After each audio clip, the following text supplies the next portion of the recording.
हमारे पास यहाँ पर एक कॉम्प्लेक्स आयन है, हेक्सा साइनोफेरेट सेकेंड आयन FeCN का होल 6। यहाँ पर CN लिगेंड्स हैं, नेगेटिव लिगेंड है ये, और ये सेंट्रल आयन है। ये सेंट्रल आयन से यहाँ पर ये छः CN लिगेंड जुड़े हुए हैं। यहाँ पर हमने इसकी ज्योमेट्री और इसका चुंबकीय व्यवहार का अध्ययन करना है। सबसे पहले हमें संक्रमण तत्वों के बारे में जानकारी होनी चाहिए। ये 3D सीरीज है। यहाँ पे scandium, titanium, vanadium, chromium, manganese, iron, cobalt, निकल, कॉपर एंड जिंक। ये यहाँ पर जो है इसका इलेक्ट्रॉनिक विन्यास दिया हुआ है इन तत्वों का। ये इनके संयोजी कोष का इलेक्ट्रॉनिक विन्यास है। लास्ट में 3D1, 3D2, 3D3, 3D4, 3D4 नहीं आया यहाँ पे, ये 3D5 आया है, क्योंकि क्रोमियम जो है में जो d ऑर्बिटल है ये हाफ फील्ड है। और इसी तरह से यहाँ पर जो है 3D9 होना था, 8 के बाद 9 होता हुआ 3D10 हुआ।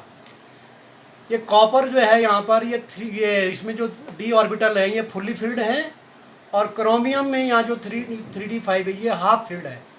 Full field and half field orbitals have extra stability. Extra stability के लिए जो है ये 4s से एक इलेक्ट्रॉन खींच लेता है, तो यहाँ पर ये 3D5 हुआ, ये 4s होना। इसी तरह से ये यहाँ पर कॉपर में ये 4s से एक इलेक्ट्रॉन खींचता है और 3D10 हो जाता है। तो full field and half field orbitals have extra stability. अब यहाँ पर आयरन है हमारे पास, देखिए आयरन एटम, ये ग्राउंड स्टेट इलेक्ट्रॉनिक कन्फिग्रेशन है इसका 3D6 4s2। ये 3D6 यहाँ पे दिखा रखा है, 2 3 4 5 6, और ये 4s2। तो ये इसका जो है Fe एटम है, ग्राउंड स्टेट इलेक्ट्रॉनिक कन्फिग्रेशन है। अब Fe2 आयन 2 इलेक्ट्रॉन खो करके ये Fe2 आयन में बदल जाता है। तो ये 4s के 2 इलेक्ट्रॉन इसने निकाल दिए, तो ये हो गए यहाँ पे, ये 3D6 है। अब Fe2 under the influence of strong CN ligands.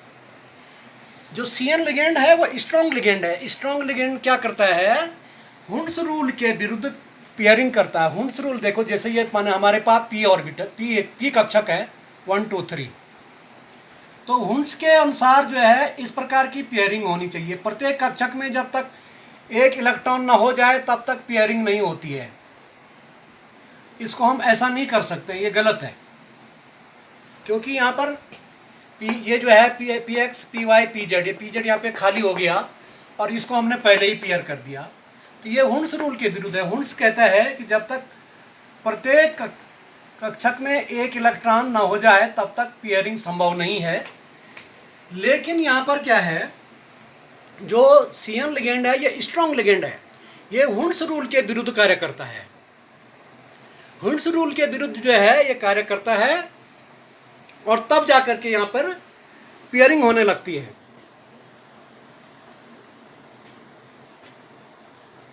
अब देखो यहाँ पर जो है इसने जो है ये यहाँ पर ये इलेक्ट्रॉन इससे पेयर हो गया, और ये वाला इलेक्ट्रॉन इससे पेयरिंग कर दी उसने। इस तरह से इसने इस इलेक्ट्रॉन से पेयरिंग करी और इसने इस इलेक्ट्रॉन से पेयरिंग करी। ये हुंड्स रूल के विरुद्ध हो रहा है।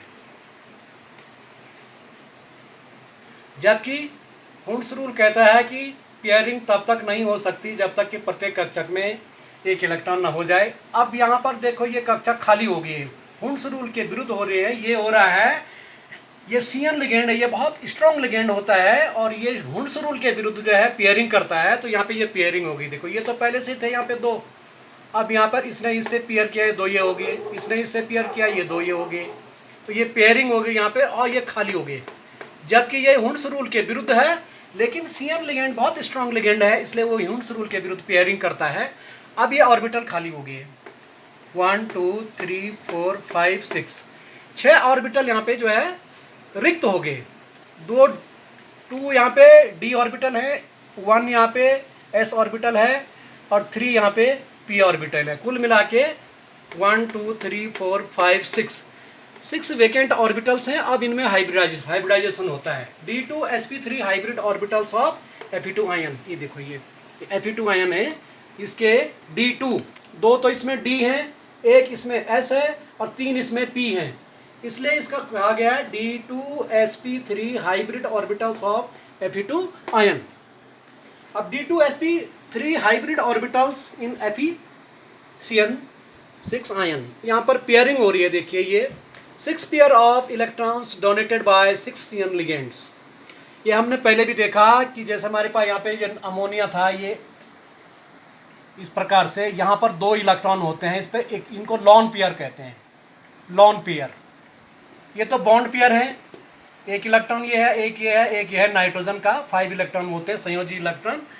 तो प्रत्येक नाइट्रोजन पे 2 इलेक्ट्रॉन जो है लॉन पेयर हो गए। देखो तो यहाँ पर जो ये CN है, ये CN है, इसके प्रत्येक नाइट्रोजन पे 2 इलेक्ट्रॉन है, लॉन पेयर हैं। और 6 हमारे पास यहाँ पे आयन है, तो 6 यानी 12 हो गए। तो ये 12 इलेक्ट्रॉन आ गए यहाँ पे। 6 pairs of electrons donated by 6 CN ligands. ये जो CN लिगेंड है, इसके प्रत्येक नाइट्रोजन पे जो है 2 लॉन पेयर है, जो बॉन्ड नहीं बना रखा है जिन्होंने। तो 6 यानी 12 हो गए, इसलिए ये 12 इलेक्ट्रॉन आ गए यहाँ पे। 2 2 4 2 6 2 8 2 10 2 12। इस प्रकार से यहाँ पे हाइब्रिडाइजेशन हो गया और पेयरिंग हो गई है। 6 pairs of electrons donated by 6 CN ligands. अतिव्यापन तथा बंध निर्माण के पश्चात केंद्रीय F2 आयन में उपस्थित सभी इलेक्ट्रॉन युग्मित पेयर्ड इलेक्ट्रॉन्स हैं, अतः संकर आयन प्रतिचुंबकीय डाइमैग्नेटिक प्रकृति का है। अगर सभी इलेक्ट्रॉन अगर जो है पेयर्ड हैं तो वो डाइमैग्नेटिक होता है, उसका चुंबकीय व्यवहार होता है डाइमैग्नेटिक। डाइमैग्नेटिक का मतलब युग्मित है सारे इलेक्ट्रॉन। अगर ऐसा है, अगर सपोज इस प्रकार से है 1 2 3 4 5, अगर इलेक्ट्रॉन इस तरह से हैं तो ये अनपेयर्ड इलेक्ट्रॉन है, ये युग्मित नहीं है, अनपेयर्ड है। ये 5 भी हो सकते हैं, 3 भी हो सकते हैं, ये अनपेयर्ड इलेक्ट्रॉन है। लेकिन यहाँ पे सारे पेयर्ड इलेक्ट्रॉन हैं, तो ये क्या है, इसका चुंबकीय व्यवहार है प्रतिचुंबकीय। अगर अनपेयर्ड इलेक्ट्रॉन होते तो वो होता अनुचुंबकीय, तब अनुचुंबकीय होता वो, अनुचुंबकीय या उसको जो है हम कहेंगे पैरामैग्नेटिक। पैरामैग्नेटिक, ये पैरामैग्नेटिक नहीं है, ये जो है डाइमैग्नेटिक है। इसमें सारे इलेक्ट्रॉन युग्मित हैं, 2 2 4 2 6 2 8 2 10 2 12। ये 12 इलेक्ट्रॉन नाइट्रोजन ने दिए यहाँ पे, जो CN लिगेंड है। CN पे जो नाइट्रोजन है, इस पे प्रत्येक नाइट्रोजन पे एक लॉन पेयर होता है, और ये कुल मिलाकर के जो है ये 6 लॉन पेयर हो गए। तो ये CN जो लिगेंड जो है, इसका प्रत्येक नाइट्रोजन 2 इलेक्ट्रॉन देता है central atom, central ion Fe को। इस वजह से आयरन की जो उपसहसंयोजक संख्या है उसका मान 6 है। 2 इलेक्ट्रॉनों से एक बॉन्ड बनता है, तो 12 इलेक्ट्रॉन है तो 6 बॉन्ड बन गए, यहाँ पे 6 बॉन्ड बन गए, इसलिए इसकी आयरन की जो उपसहसंयोजन संख्या है उसका मान 6 है।